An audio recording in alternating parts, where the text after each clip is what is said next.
성경 구약 다니엘서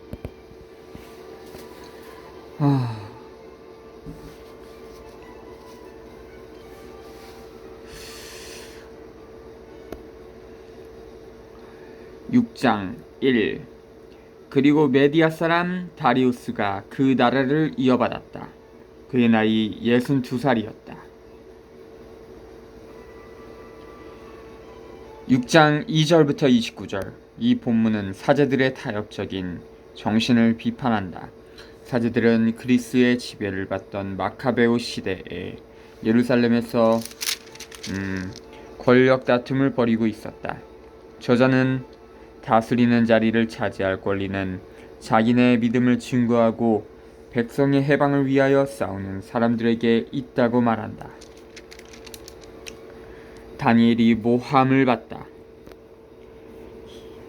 다리우스는 자기의 뜻대로 나라에 총독 120명을 세워 온 나라에 두루 주재하게 하고 그들 위로 다시 제상 3사람을 임명하였는데 다니엘도 그 가운데 한 사람이었다.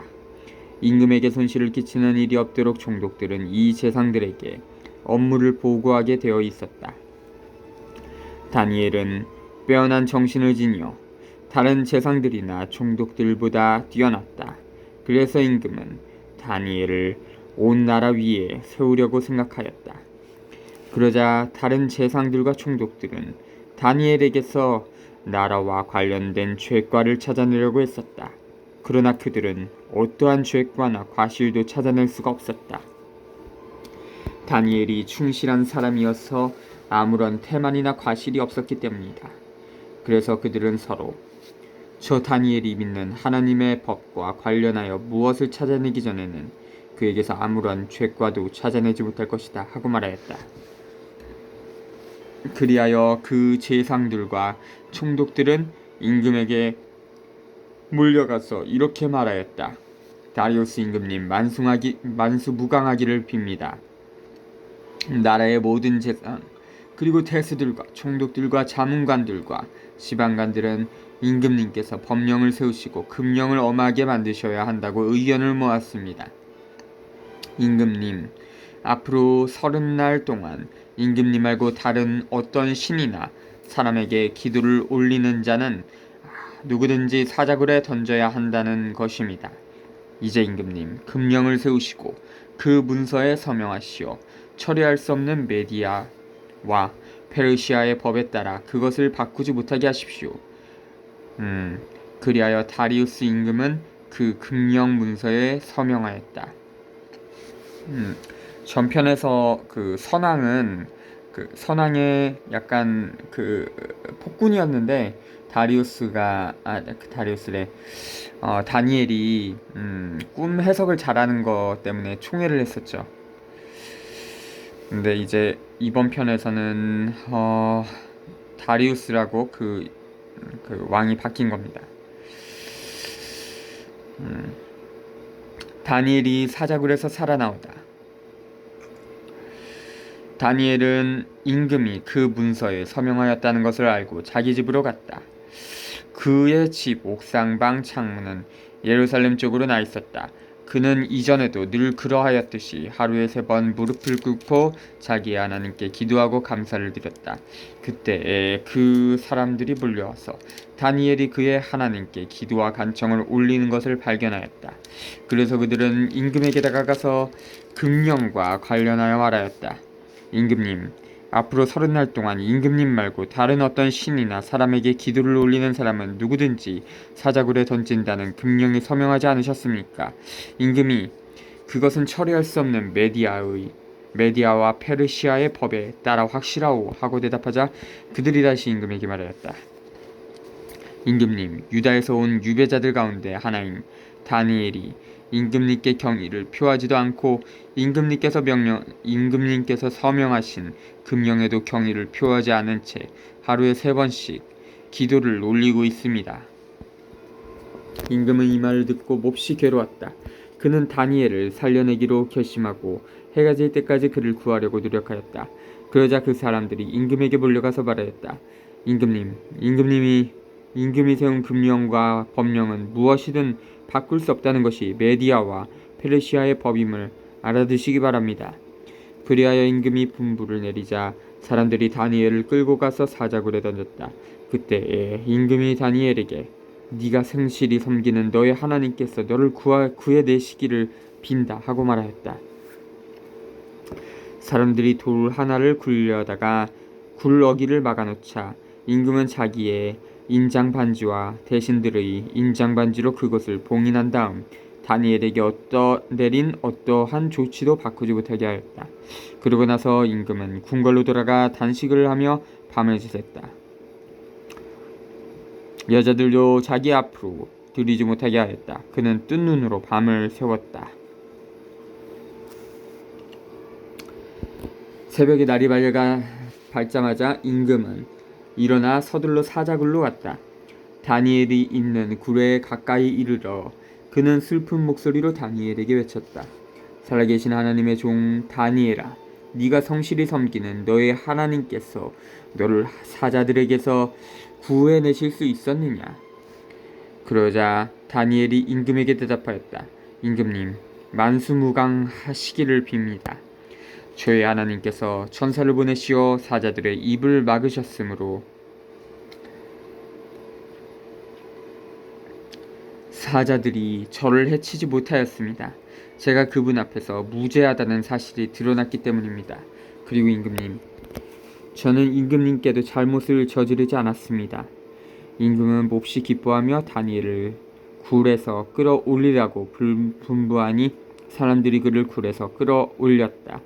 다니엘에게는 아무런 상처도 보이지 않았다. 그가 자기의 하나님을 믿었기 때문이다. 임금은 분부를 내려 악의로 다니엘을 고발한 그 사람들을 끌어다가 자식들과 아내들과 함께 사자 굴 속으로 던지게 하였다. 그들이 굴 바닥에 쳐 닿기도 전에 사자들이 달려들어 그들의 뼈를 모조리 부숴버렸다. 그때 다리우스 임금은 온 세상에 사는 모든 민족들과 나라들, 언어가 다른 모든 사람들에게 조서를 내렸다. 그대들이 큰 평화를 누리기 바란다. 나는 칙령을 내린다. 내 나라의 통치가 미치는 모든 곳에서 누구나 다니엘의 하나님 앞에서 떨며 두려워해야 한다. 그분은 살아계신 하나님, 영원히 존재하시는 분이시다. 그분의 나라는 불멸의 나라, 그분의 통치는 끝까지 이어진다. 그분을 구해내시고 구원하시는 분, 하늘과 땅에서 표징과 기적을 일으키시는 분, 다니엘을 사자들의 손에서 구해내셨다. 다니엘은 다리우스의 통치 때와 페르시아의 키루스 통치 때에 이렇게 하여 성공을 거뒀다.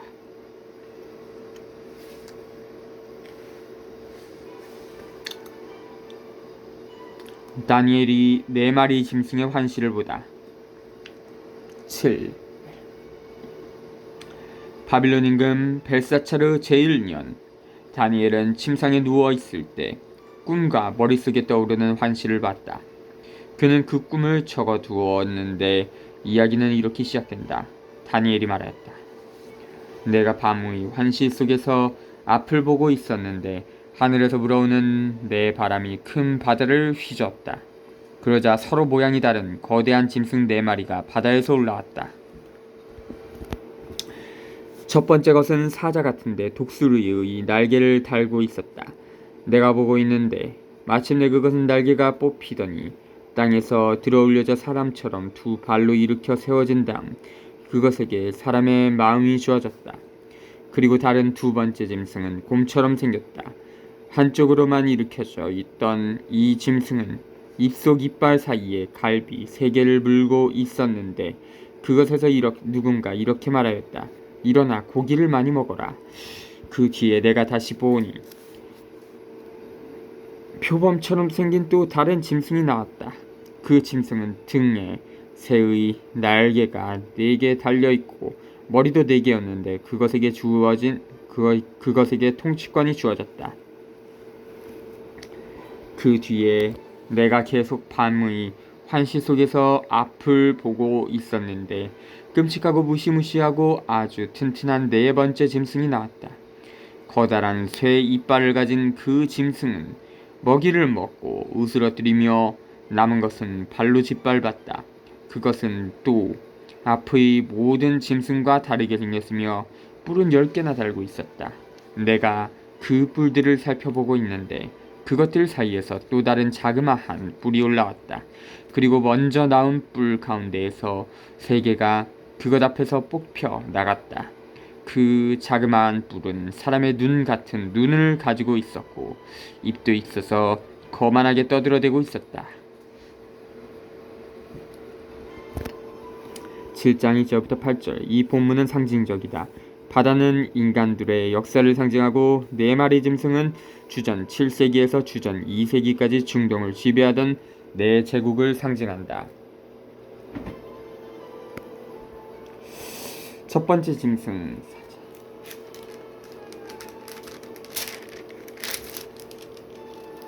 바빌로니아 제국, 두 번째 짐승 미디안 제국, 세 번째 짐승 페르시아 제국, 네 번째 짐승 알렉산드로스 대제의 제국을 상징한다. 10개의 뿔은 주전 2세기에 시리아를 다스리던 그리스 셀레우코스 왕조의 왕들을 가리킨다. 그리고 작은 뿔은 여러 경쟁자를 물리치고 권력을 손에 넣고 다진 안티오코스 4세 에피파네스를 가리킨다.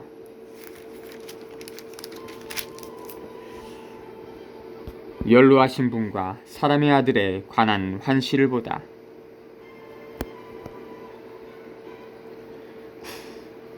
내가 보고 있는데 마침내 옥자들이 놓이고 연로하신 분께서 자리에 앉으셨다.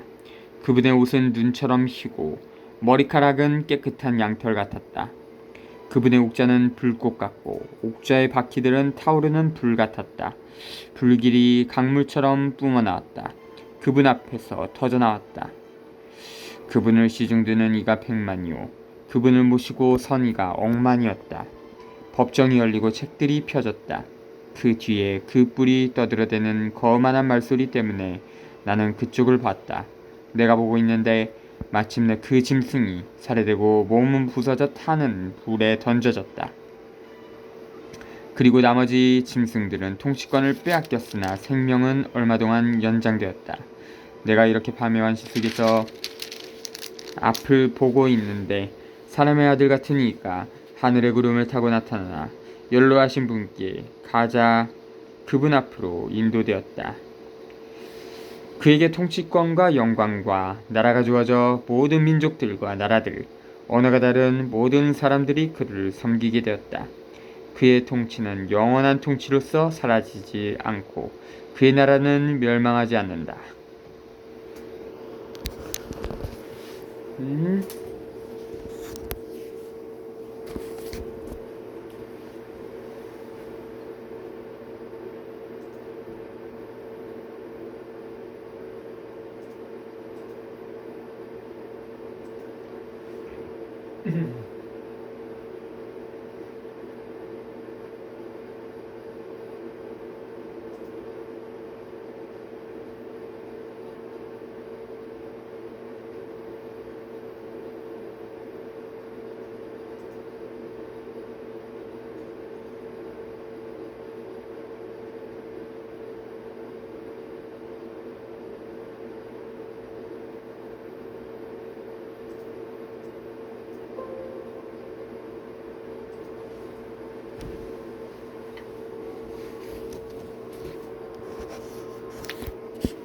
어, 9절부터 14절. 저자는 이제 역사를 다스리고 심판하는 신비스러운 분을 보여준다.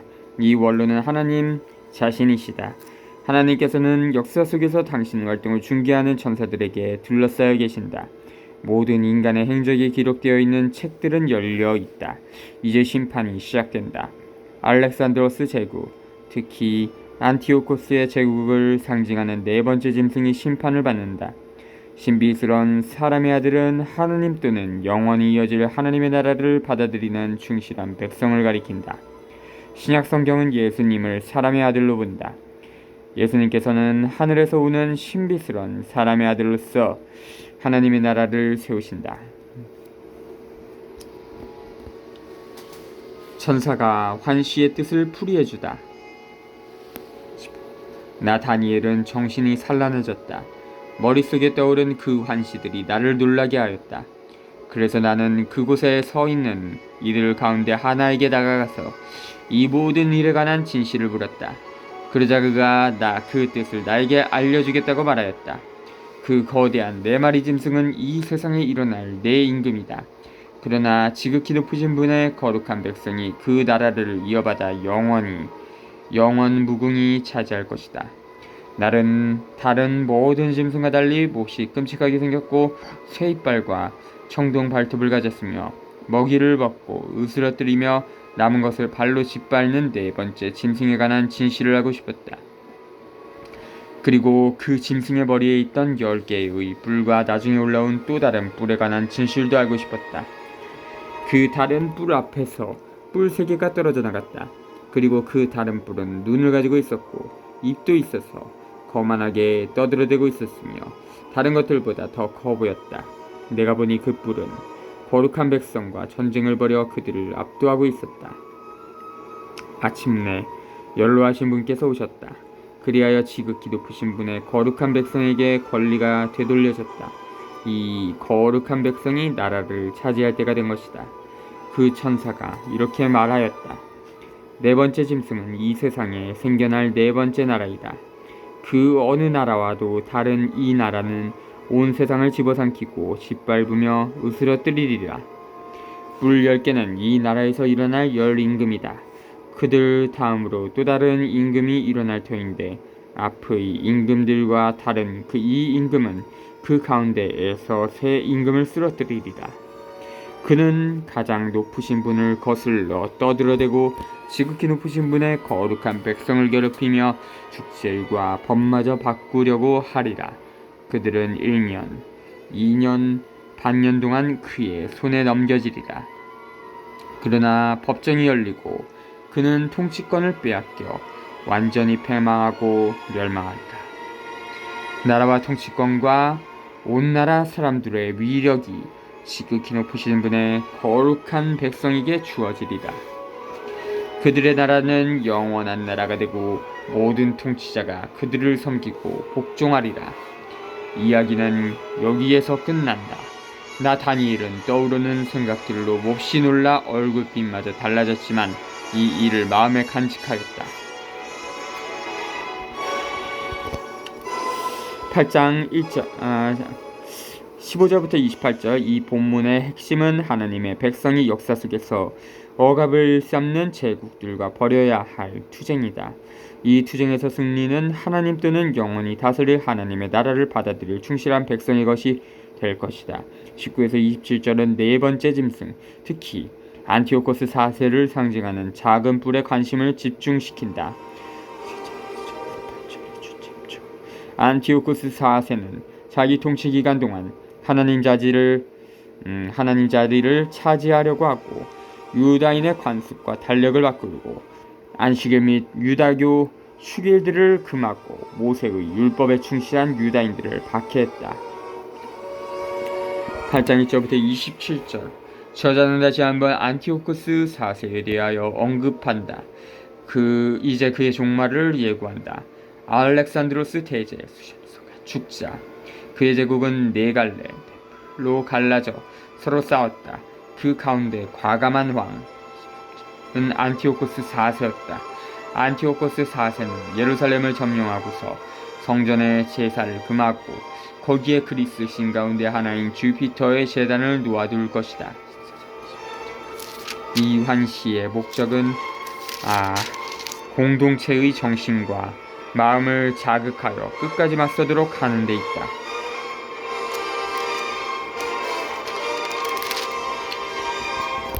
다니엘의 수샹과 수셴수의 환시를 보다. 8. 벨사차르 임금의 통치 제3년.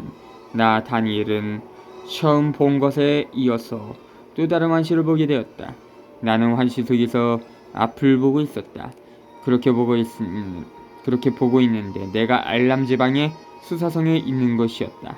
나는 울라이 강가에 있었다. 내가 눈을 들어보니 뿔이 2개 달린 수샹 한 마리가 강 옆에 서 있었다. 그 두 뿔이 다 길었는데 하나가 다른 것보다 더 길었다. 더 긴 뿔이 나중에 올라온 것이었다. 내가 보니 그 수샹이 서쪽으로, 북쪽으로, 또 남쪽으로 들이받는데 어떤 짐승도 그 수샹을 당해내지 못하고 그 손에서 아무것도 빼내지 못하였다. 그 수샹은 제멋대로 행동하며 더욱 강력해졌다. 나는 곰곰이 생각하고 있었다. 그때에 수염소 한 마리가 서쪽에서 오는데 발이 땅에 닿지 않을 만큼 재빠르게 온 세상을 가로지르며 오는 것이었다. 이 수염소의 두 눈 사이에는 당당한 뿔 하나가 있었다. 그 수염소는 강가에 서 있는 것을 내가 보았던 그 두 뿔 달린 수샹에게 다가가서 맹렬한 기세로 달려들었다. 내가 보니 그 수염소가 수샹 곁으로 가서는 분노를 터뜨리며 수상을 쳐서 두 뿔을 부숴버렸다. 수샹은 수염소를 당해낼 힘이 없었다. 또 수염소가 수샹을 땅에 내동댕이 치고 짓밟아도 그 손에서 수샹을 빼낼 자가 하나도 없었다. 그리하여 그 수염소는 매우 강력해졌다. 그러나 한창 힘이 셀 때에 그 큰 뿔이 부서지고 그 자리에 당당한 뿔 4개가 사방 하늘로 올라갔다. 그 뿔들 가운데 하나에서 작은 뿔 하나가 나와 남쪽으로, 동쪽으로, 그리고 영화로운 땅 쪽으로 몹시 커져갔다. 그것은 하늘의 군대에 미칠 만큼 커지더니 그 군대와 별들 가운데에서 일부를 땅에 떨어뜨려 짓밟았다. 또 그 군대의 장수에게까지 오만하게 행동하더니 그분께 바치는 일일 번제를 없애고 그분 성소의 토대를 뒤엎어버렸다. 그 군대는 죄악으로 바뀌어버린 일일 번제와 함께 그 뿔에게 넘겨졌다. 그 뿔은 진리를 땅에 내동댕이 치면서도 하는 일마다 성공을 거뒀다. 그런데 내가 들으니 어떤 거룩한 이가 말을 하고 또 다른 거룩한 이가 먼저 말한 거룩한 이에게 묻는 것이었다. 일일 번제 파멸을 가져오는 저 죄악, 성소가 넘어지고 군대가 짓밟히는 일, 한시에 나타난 이 일들이 언제까지나 지속되겠습니까? 먼저 말한 거룩한 이가 그에게 대답하였다. 저녁과 아침이 2300번 바뀔 때까지입니다. 그제야 성소가 복구될 것입니다. 가브리엘 천사가 환시를 설명하다. 나 다니엘이 이러한 환시를 보고서 그 뜻을 깨달아 보려고 하는데 장정처럼 보이는 이가 내 앞에 서 있었다. 그때 나는 울라이 강 위에서 사람의 목소리를 들었는데 이렇게 부르며 말하는 것이었다. 가브리엘아, 저 사람이 환시를 깨닫게 해주어라. 그러자 가브리엘이 내가 서 있는 곳으로 다가왔다. 그가 다가오는 것을 본 나는 깜짝 놀라 엎드렸다. 그가 나에게 말했다. 사람의 아들아, 깨달아라. 환시는 종말의 때에 관한 것이다. 그가 나에게 말할 때에 나는 얼굴을 땅에 대고 혼수 상태에 빠졌다. 그는 나를 잡아 일으켜 세우고서 말하였다. 자, 진노의 심판 끝에 무엇이 일어날지 너에게 알려주겠다. 이는 정해진 종말의 때에 관한 것이다. 뿔이 2개 달린 수샹을 네가 보았는데 그것들은 메디아와 페르시아의 임금들이다. 수샴스는 그리스 임금이고 두 눈 사이에 있던 큰 뿔은 그 첫 임금이다. 그 뿔이 부서지고 그 자리에 생긴 4뿔은 한 왕국에서 생겨날 4나라인데 그것들이 그 왕국의 힘은 이어받지 못할 것이다. 그들의 통치 끝에 죄악이 가득 차면 얼굴이 뻔뻔하고 술수에 능란한 임금이 일어나리라. 그는 힘이 점점 세어질 터인데 지 힘으로 그리 되는 것은 아니다. 그는 끔찍스러운 파괴를 자행하면서도 하는 일마다 성공을 거두리라. 또 힘센 이들과 거룩한 백성을 파멸시키리라. 그는 재간이 좋아 지 손으로 속임수도 성공을 거두게 하니 마음속으로 오만해져 불시에 많은 사람들을 파멸시키리라. 그러나 제후들의 제후에게까지 맞서다가 사람의 손이 닿지 않아도 부서지리라. 내가 설명한 저녁과 아침의 환상은 진실이다. 그러나 아직 멀었으니 너는 이 환시를 봉인해 두어라. 나 다니엘은 기운이 빠져서 여러 날 동안 아팠다. 그런 다음에 일어나 임금의 일을 거들었지만 그 환상 때문에 당황하였을 뿐만 아니라 그 뜻도 깨닫지 못하였다.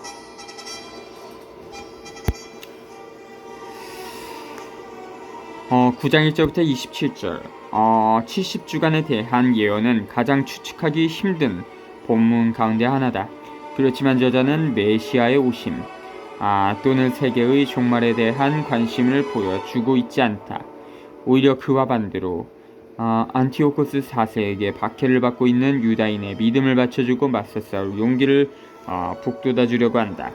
그리고 억압과 박해가 곧 끝날이라고 말하면서 그 누구도 실망해서는 안 된다고 말한다.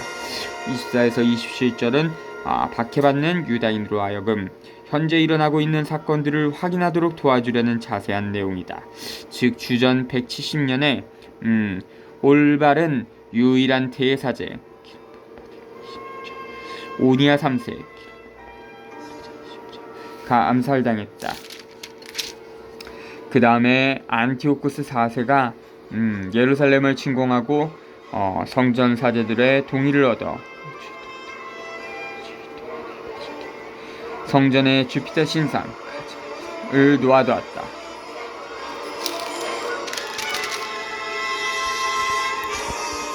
다니엘이 예레미야의 예언을 깊이 생각하다.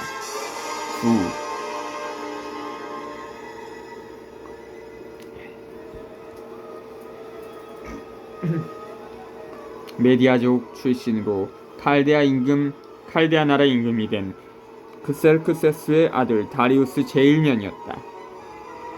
그의 통치 제1년에 나 다니엘은 성경을 펴놓고 예레미야 예언자에게 내린 주님의 말씀대로 예루살렘이 폐허가 된 채 채워야 하는 횟수를 곰곰이 생각하고 있었다. 그것은 이른해였다. 그리하여 나는 단식하고 자르옷을 두르고 죄를 쓴 채 기도와 간청으로 탄원하려고 주 하나님께 얼굴을 돌렸다. 다니엘이 동포들을 위하여 기도하다. 나는 주 나의 하나님께 기도하고 죄를 고백하며 아뢰었다. 주님, 위대하시고 경이로우신 하나님, 당신을 사랑하고 당신의 계명을 지키는 이들에게 계약과 자유를 지키시는 저희는 죄를 짓고 불의를 저질렀으며 악을 행하고 당신께 거역하였습니다. 당신의 계명과 법규에서 벗어났습니다. 저희는 저희의 임금들과 고관들과 조상들과 나라의 모든 백성들에게 당신의 이름으로 말하는 당신의 종 예언자들에게 귀를 기울이지 않았습니다. 주님, 당신께서는 의로우십니다. 그러나 저희는 오늘 이처럼 얼굴에 부끄러움만 가득합니다. 유다 사람, 예루살렘 주민들, 그리고 가까이 살든 멀리 살든 당신께 저지른 배신 때문에 당신께서 내쫓으신 그 모든 나라에 사는 이스라엘인들도 다 마찬가지입니다. 주님, 저희의 임금들과 고관들과 조상들을 비롯하여 저희는 모두 얼굴에 부끄러움만 가득합니다. 저희가 당신께 죄를 지었기 때문입니다. 주 저희 하나님께서는 자비하시고 용서를 베푸시는 분이십니다. 그러나 저희는 주님께 거역하였습니다. 주 저희 하나님의 말씀을 듣지 않고 당신의 종 예언자들을 통하여 저희 앞에 내놓으신 법에 따라 걷지 않았습니다. 온 이스라엘은 당신의 말씀을 듣지 않고 당신의 율법을 어기고 그것에서 벗어났습니다. 그리하여 하나님의 종 모세의 율법에 쓰인 저주와 맹세가 저희에게 쏟아졌습니다. 저희가 주님께 죄를 지었기 때문입니다. 그리하여 주님께서는 저희에게 큰 불행을 내리시어 저희와 저희를 다스린 통치자들을 두고 하신 말씀을 이루셨습니다. 예루살렘에 일어난 것과 같이 이렇게 큰 불행은 온 천하 어디에서도 일어난 적이 없습니다. 모세의 율법에 쓰인 대로 이 모든 불행이 저희에게 닥쳤습니다. 그러나 저희는 저희의 죄악에서 돌아서지도 않고 당신의 성실하심을 깨닫지도 못하였습니다. 그러면서 주 저희 하나님께 호의를 간청하지 않았습니다.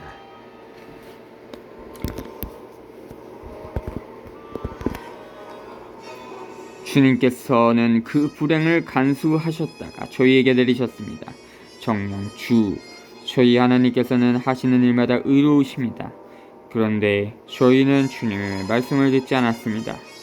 이제 주의, 저희 하나님, 당신께서는 강한 손으로 당신의 백성을 이집트 땅에서 이끌어내시어 오늘날까지도 명성을 떨치셨습니다. 그러나 저희는 죄를 짓고 악을 저질렀습니다. 주님, 당신의 그 모든 의로운 업적을 보시어 당신의 도성 예루살렘에서 당신의 거룩한 산에서 당신의 분노와 진노를 거둬주십시오. 저희의 죄와 저희 조상들의 죄악 때문에 예루살렘과 당신의 백성이 주위에 있는 모든 민족들에게 수치가 되고 말았습니다. 그러니 이제 저희의 하나님, 당신 종의 기도와 간청을 들어주십시오. 주님, 당신 자신을 생각하시어 황폐한 당신의 성소에 당신 얼굴에 빛을 비추십시오. 저희 하나님, 귀를 기울여 들어주십시오. 눈을 뜨시어 저희의 폐허와 당신의 이름으로 불리는 도성을 보십시오. 저희가 당신 앞에 간청을 올리는 것은 저희의 어떤 의로운 업적이 아니라 당신의 크신 자비 때문입니다.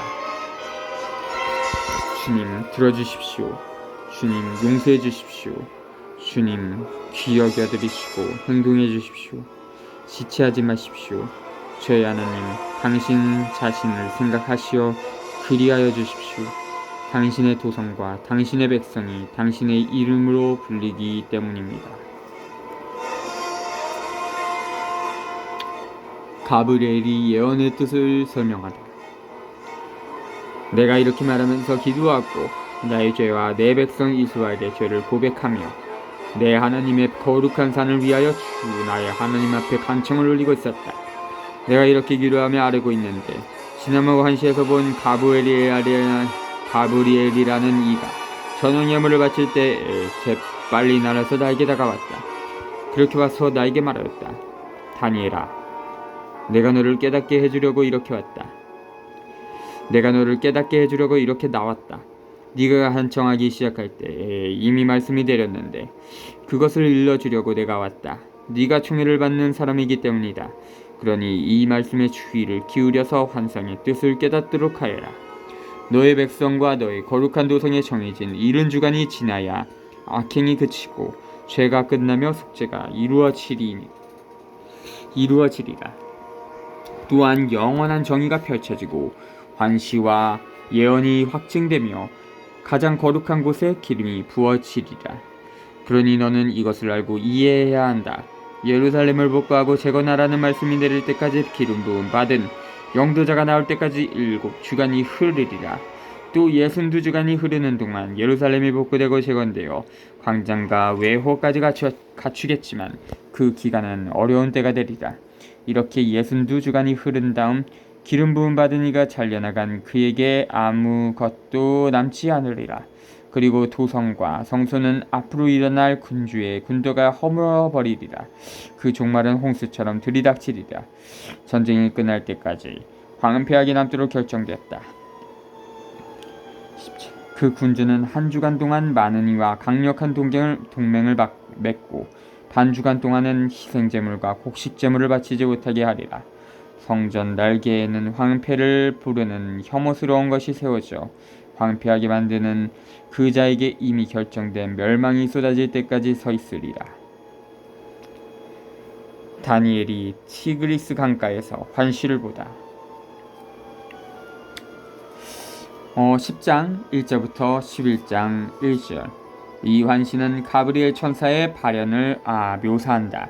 이 천사는 사람들에게 하나님께서 드러내고자 하시는 바를 전달한다. 가브리엘 천사는 하나님께서 당신 자신을 천대받는 사람들에게 드러내 보이신다고 말한 다음 자기가 늦어지고 있는 이유를 설명한다. 즉 자기는 이스라엘의 수호 천사인 미카엘 천사와 더불어 페르시아 천사와 싸우고 있었다는 것이다.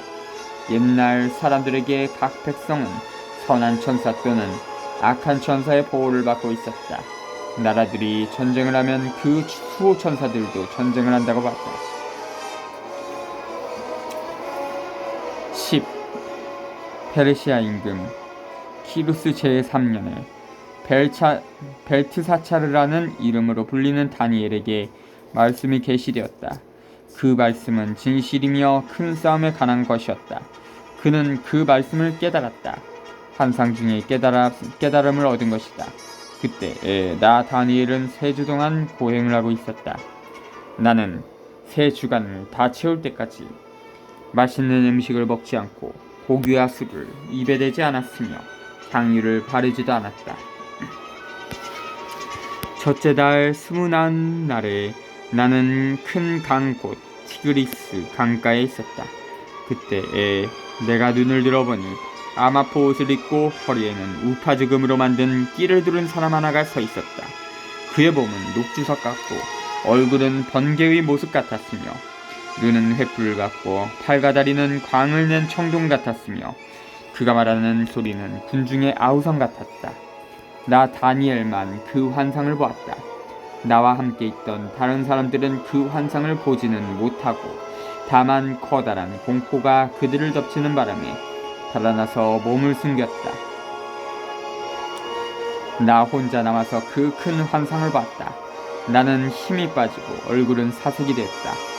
힘이 하나도 없었다. 그때 나는 그 사람이 말하는 소리를 들었다. 그가 말하는 소리를 듣고 나는 혼수 상태에 빠지면서 얼굴을 땅에 대고 쓰러졌다.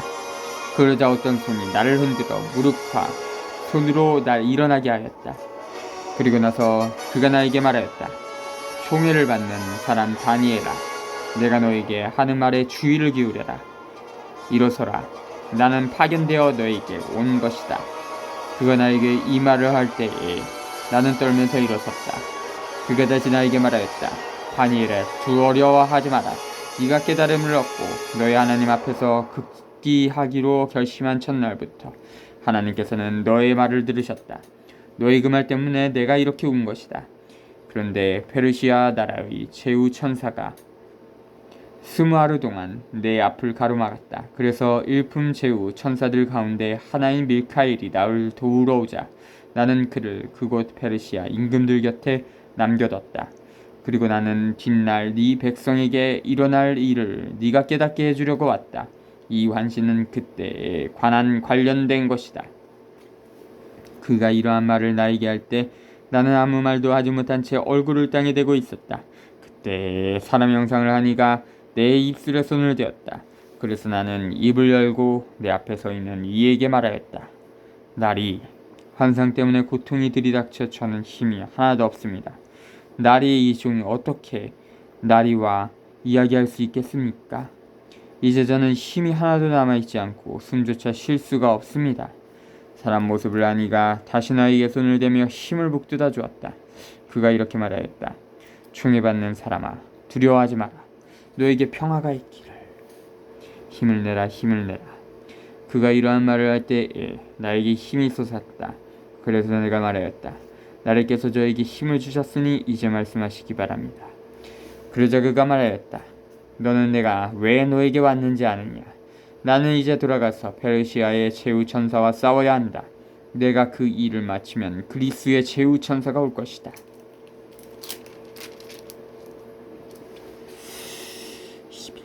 이제 나는 진리의 책에 적힌 것을 너에게 일러주려고 한다.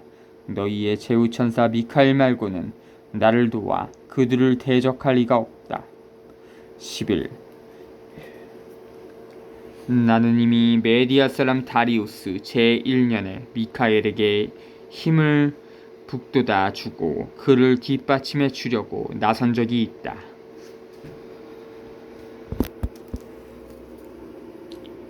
자주